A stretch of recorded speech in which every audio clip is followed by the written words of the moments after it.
Hola, vamos a continuar con la unidad que ya venimos abordando en los teóricos anteriores. Si ustedes recuerdan, estamos en la unidad del habitar como descubrimiento.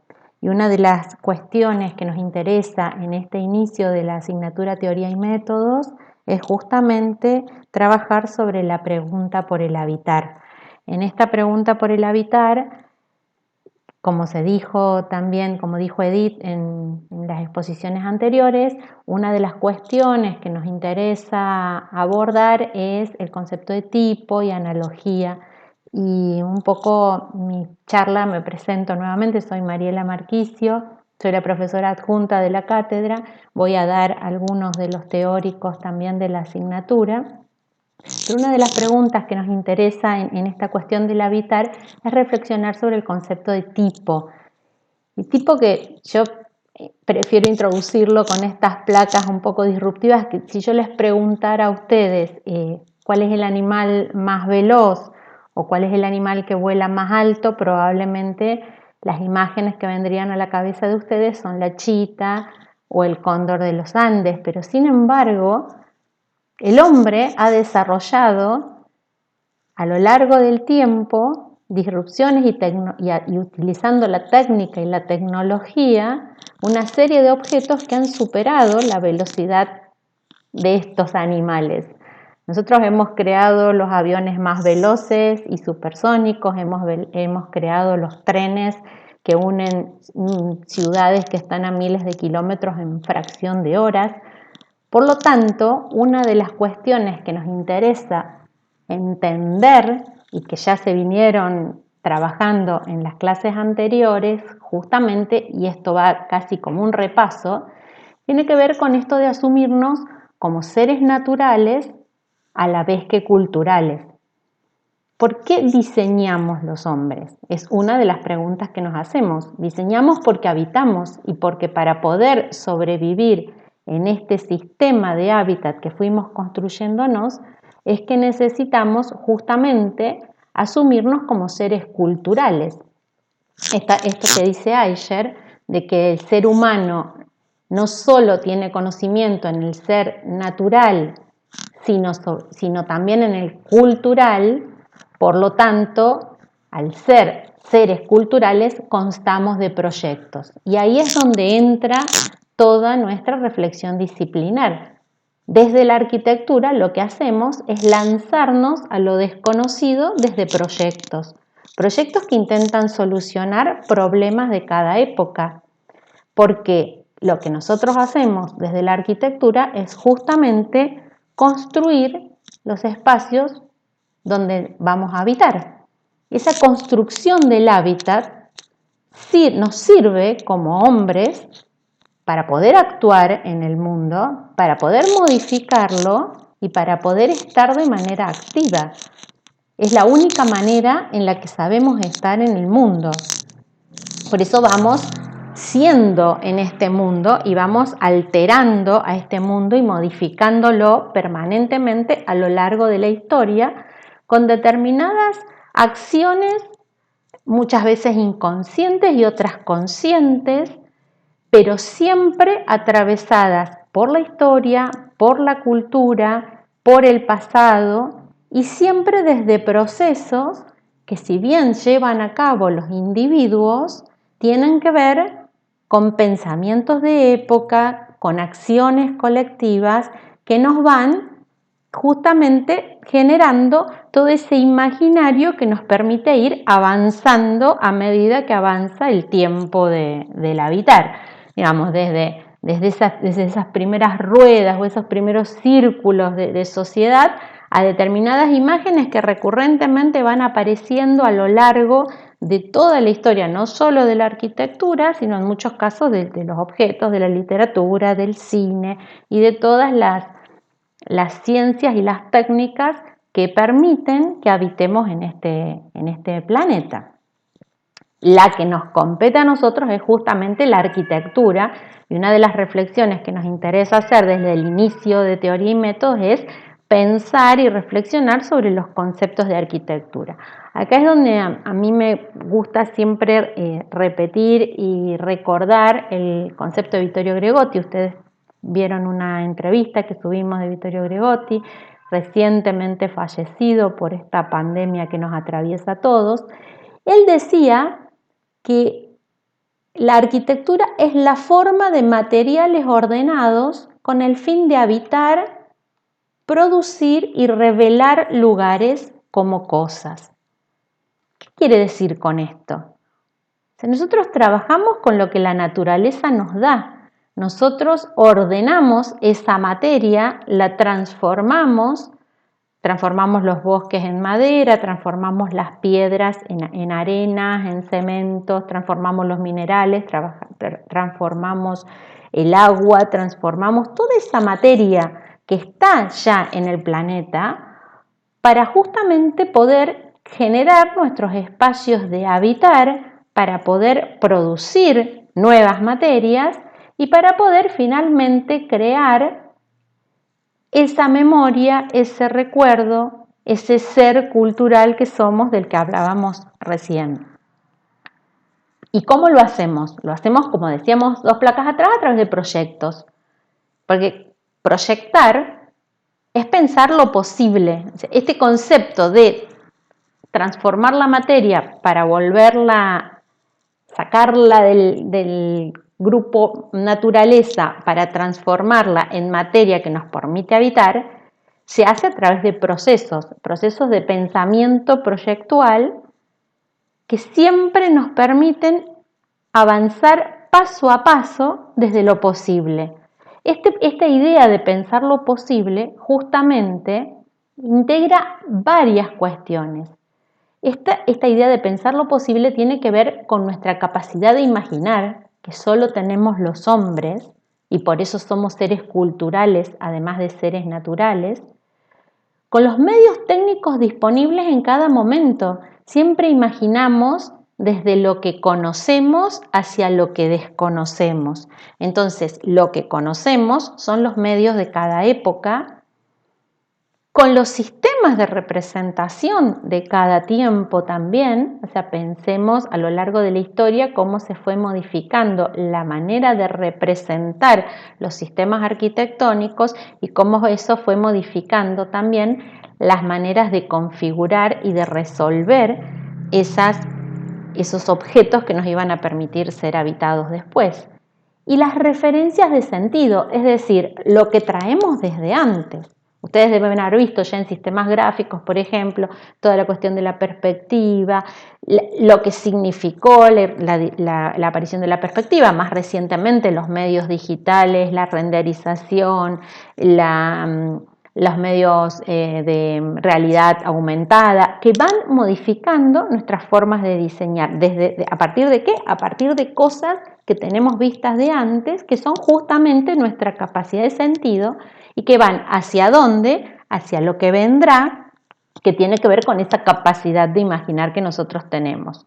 ¿Por qué? Porque para sentarse a proyectar y para diseñar, lo que hacemos es anticipar. Cada vez que nos sentamos a pensar un proyecto, eso implica también sentarnos a dibujar, no a construir directamente, o por lo menos a no construir directamente lo que después se va a habitar, sino ir haciendo procesos anticipatorios, que en muchos casos ustedes les llaman procesos de proyecto, que son dibujados, que son prefigurados, que son maquetizados, que en muchos casos hasta llegan a un prototipo conceptual, pero para ser habitados, para ser usados, necesitan además pasar por todo el proceso de construcción, además del proceso de diseño.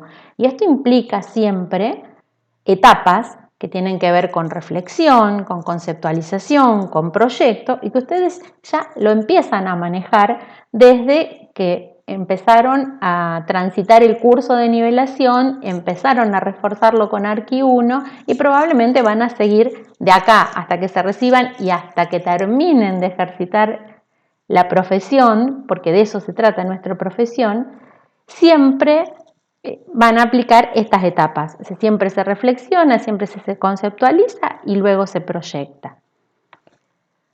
Pero volvamos a la pregunta de el habitar. Esta cuestión del habitar, como se dijo, reitero, en los teóricos anteriores, tiene que ver con algunos conceptos que van a empezar ustedes a trabajar ahora en el práctico cuando empiecen a abordar el análisis de casos y el estudio de casos.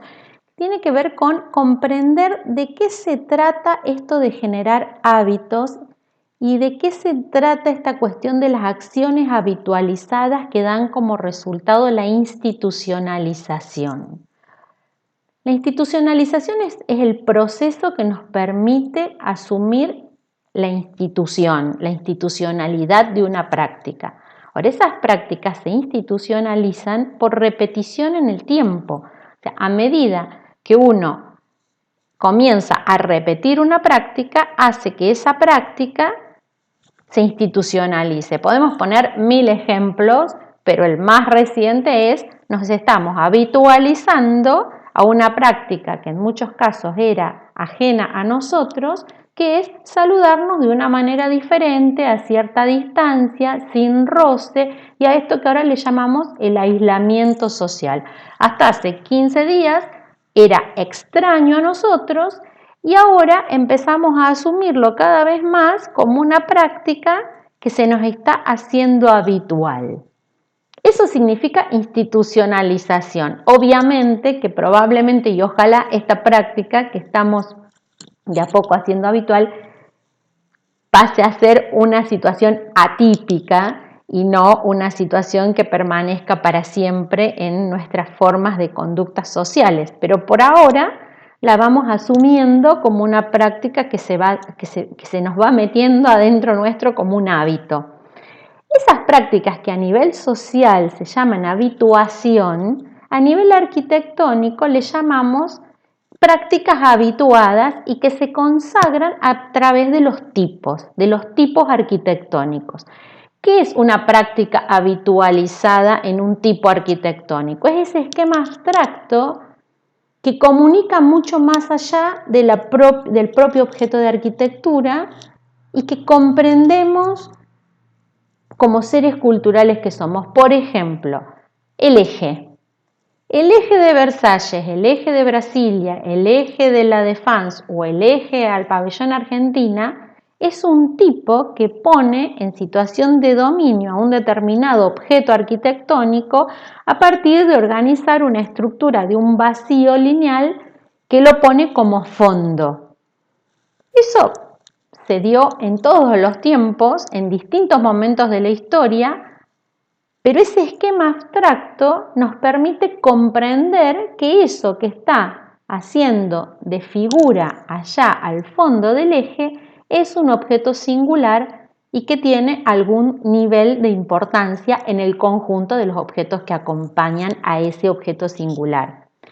Lo mismo podríamos decirlo en relación, por ejemplo, a los patios, a las estructuras o a las organizaciones arquitectónicas a partir de vacíos centrales que llamamos patio.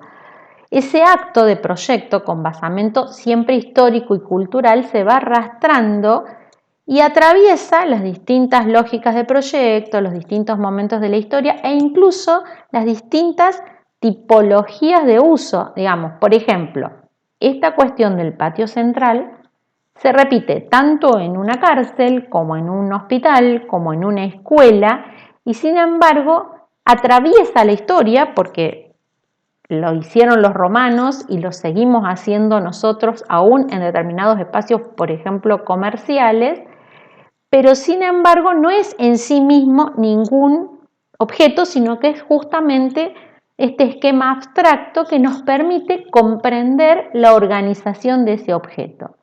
Por eso hablamos de cultura, memoria y analogía, porque las nuevas formas siempre se crean a partir de realidades recordadas, lo que decíamos antes, para poder avanzar hacia los nuevos imaginarios. Esas cadenas tipológicas son instrumentos de diseño, nos permiten operar dentro de ese proceso de diseño, nos permiten descubrir cómo esa memoria colectiva restablece esos enlaces con el pasado. Esta idea del patio es muy de la cultura occidental y cristiana y por ahí es extraña a otros modelos culturales civilizatorios, pero para nosotros La cuestión del agua y la cuestión del fuego tienen mucha significación y en nuestros objetos arquitectónicos nos transmiten un mensaje que es recordado en esas memorias colectivas porque vamos operando por comparación y por analogía.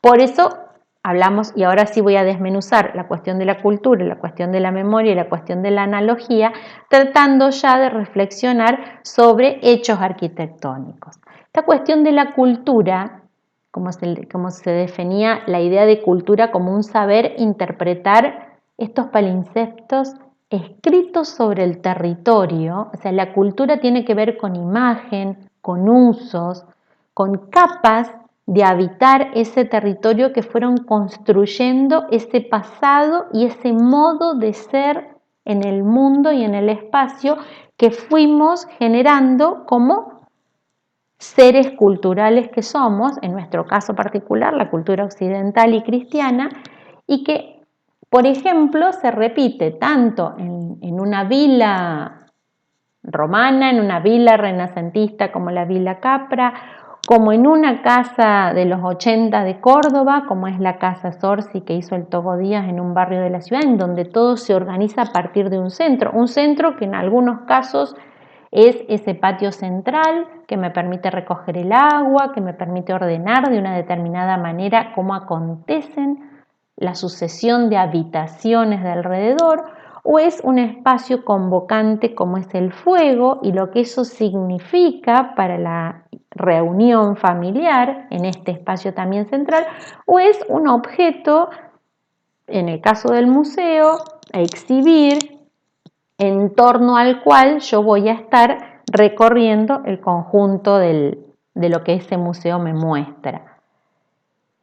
Y que fue muy interpretado, no quiero decir usado porque puede malinterpretarse el término, pero fue muy utilizado sí como instrumento a la hora de diseñar, por ejemplo, muchas tipologías religiosas. Toda nuestra historia de culto tiene mucho que ver con este ser cultural y con estos imaginarios y memorias colectivas que vamos arrastrando.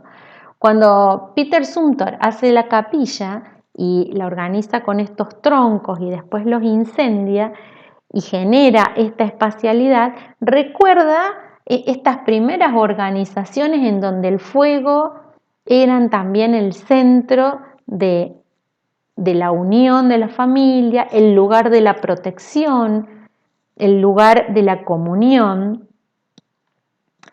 En el caso de la memoria, ya no es tanto ese palimpsesto que va arrastrándose civilizatoriamente o como memoria o como cuestión colectiva, sino que en el caso de la memoria también empiezan a operar, y en esto de los tipos, por eso no son solo culturales, sino que también tienen que ver con la memoria, empieza a introducirse la historia en las memorias colectivas, pero al mismo tiempo que se la niega. Esa construcción de la historia y esa negación lo que va haciendo es generando la idea de recuerdo, la idea de nostalgia, y la nostalgia y el recuerdo, además de huellas, producen distorsiones. O sea, ustedes piénsense tratando de recordar espacios, por ejemplo, de su infancia. Seguramente se produce una distorsión en la escala, en la dimensión, en los colores, en los aromas, porque la cuestión de la memoria se apoya justamente en ese carácter no lineal del tiempo y de sus figuras. Entonces, la memoria, como lógica de proyecto en esta cuestión de trabajar los tipos y las prácticas que se van habitualizando, también aparece como un instrumento de estos procesos de diseño. Y tiene que ver con justamente esta cuestión de que un proceso de diseño, como tiene que avanzar y lanzarse hacia adelante, necesita no repetir literalmente lo que trae del pasado, sino distorsionarlo y ponerlo en jaque. Acá tenemos algunos ejemplos muy mexicanos de cómo esas distorsiones y esas huellas se arrastran en la arquitectura de México, pero que también de nuevo lo podemos ver en determinadas tipologías religiosas, como determinadas proporciones y determinados elementos muy filares y que buscan eyectarse hacia ese cielo, aparecen en distintos momentos distorsionados, generando disrupciones y generando justamente poner en jaque ese recuerdo lineal o literal. Y la analogía, en cierta medida, también trabaja de ese modo, pero trabaja despidiéndose de las acciones por reenvío, no por distorsiones, sino que la analogía toma determinados elementos, los distorsiona reenviándolos hacia otro elemento que no es el mismo. Entonces, si ustedes ven en los imaginarios anteriores, tanto en el de la cuestión cultural, esta del fuego, que casi literalmente se arrastra en la obra de Zumthor, o la cuestión de esta distorsión de determinados componentes cromáticos, morfológicos, gráficos, que aparece, por ejemplo, en el manejo de la escala y en el manejo de la configuración de algunos objetos del culto cristiano. En el caso de la analogía, lo que aparece es el reenvío, o sea, aparece, por ejemplo, la mulita, en el caso de la obra de Clorindo Testa, desviada hacia este objeto, que es un objeto, una institución en La Pampa, o esta primera imagen de lo que es una casa, reenviada hasta desde los colores o desde determinadas configuraciones que van apareciendo. En el caso de la iglesia, de nuevo aparece la analogía en algunas obras y se me ocurre poner este ejemplo de Meyer, cuando ganó el concurso para la Iglesia del Milenio en Ciudad de Vaticano para el año 2000, en donde él hablaba en su memoria descriptiva de este barco en el cual navega la gente de Dios. Y ahí no hay una analogía con el intentar llegar con los campanarios y con las torres al cielo, ni esta idea que hablábamos de Zumthor del fuego y de contener, sino que hay una idea justamente de reenviar hacia otra imagen, que es la imagen del barco, de las velas de ese barco, del blanco, en donde pone casi en jaque todos las lógicas que venían barajándose a la hora de diseñar espacios para el culto cristiano. Y para ir ya cerrando este breve repaso por los parciales anteriores, después vamos a tener otro en donde ya vamos a abordar directamente la cuestión de las casas patio, que es el trabajo con el que ustedes van a justamente desarrollar el práctico. Me interesa esta imagen y esta reflexión de Borges, ¿no? Cuando él dice que somos nuestra memoria, por eso somos seres culturales y somos a su vez seres individuales dentro de una memoria cultural, pero somos ese quimérico museo de formas inconstantes, pero sobre todo me gusta este final, cuando dice ese montón de espejos rotos, porque ese montón de espejos rotos son justamente esas distorsiones, esos reenvíos que nos permiten avanzar hacia adelante cuando nos sentamos a proyectar. Porque justamente para poder ver todos desde distintas miradas y desde distintas perspectivas, y el ver justamente desde distintas perspectivas y desde cada uno de estos ojos más grandes, más chicos, más coloridos, más diversos, cada uno de estos ojos tiene una memoria, tiene una cultura, tiene una historia y tiene una carga de imágenes que trae como ser cultural que es. Cada uno de estos ojos son ustedes y todos estos ojos para poder necesitan saber y reflexionar para poder actuar. Nos vamos a proyectar es actuar. Así que de lo que se trata justamente este primer práctico es de poder ver para luego poder actuar. Así que corto con este teórico y ya pasamos al otro bloque en otra sesión.